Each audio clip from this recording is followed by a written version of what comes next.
గతంలో నాగచైతన్య సమంత విడిపోతారని జ్యోతిషం చెప్పిన వేణుస్వామి గతంలో చెప్పిన విధంగా శామ్ విడిపోవడం జరిగింది. అయితే నేను శోభిత తులుపాల నాగచైతన్యాల ఎంగేజ్మెంట్ విషయంపై వీరిద్దరి జాతకం రేపు చెప్తానంటూ ప్రకటించారు. అయితే ప్రస్తుతం వేణుస్వామి కొద్దిసేపటి క్రితమే చైతన్య శోభితల జాతకం చెప్పడం జరిగింది.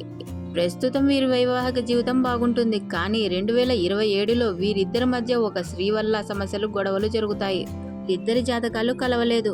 గతంలో నేను అఖిల్ గురించి కూడా చెప్పినవన్నీ జరిగాయి. చైతన్య శోభితల విషయంలో నేను చెప్పిన జ్యోతిష్యం ఫెయిల్ కావాలని కోరుకుంటున్నాను. వీళ్ళ జాతకం ప్రకారం వీళ్ళు ఖచ్చితంగా విడిపోతారు. సమంత జాతకం బాగుంది. శామ్ జోడీకి నేను 100కి 50 మార్కులు ఇవ్వగలను.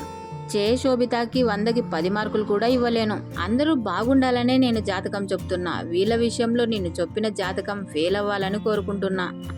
జాతకం చెప్పిన తర్వాత జాగ్రత్త పడతారని చెప్తున్నా. అందరికీ మంచే జరగాలని కోరుకుంటున్నానంటూ పూర్తి జాతకం చెప్పేశారు వేణుస్వామి.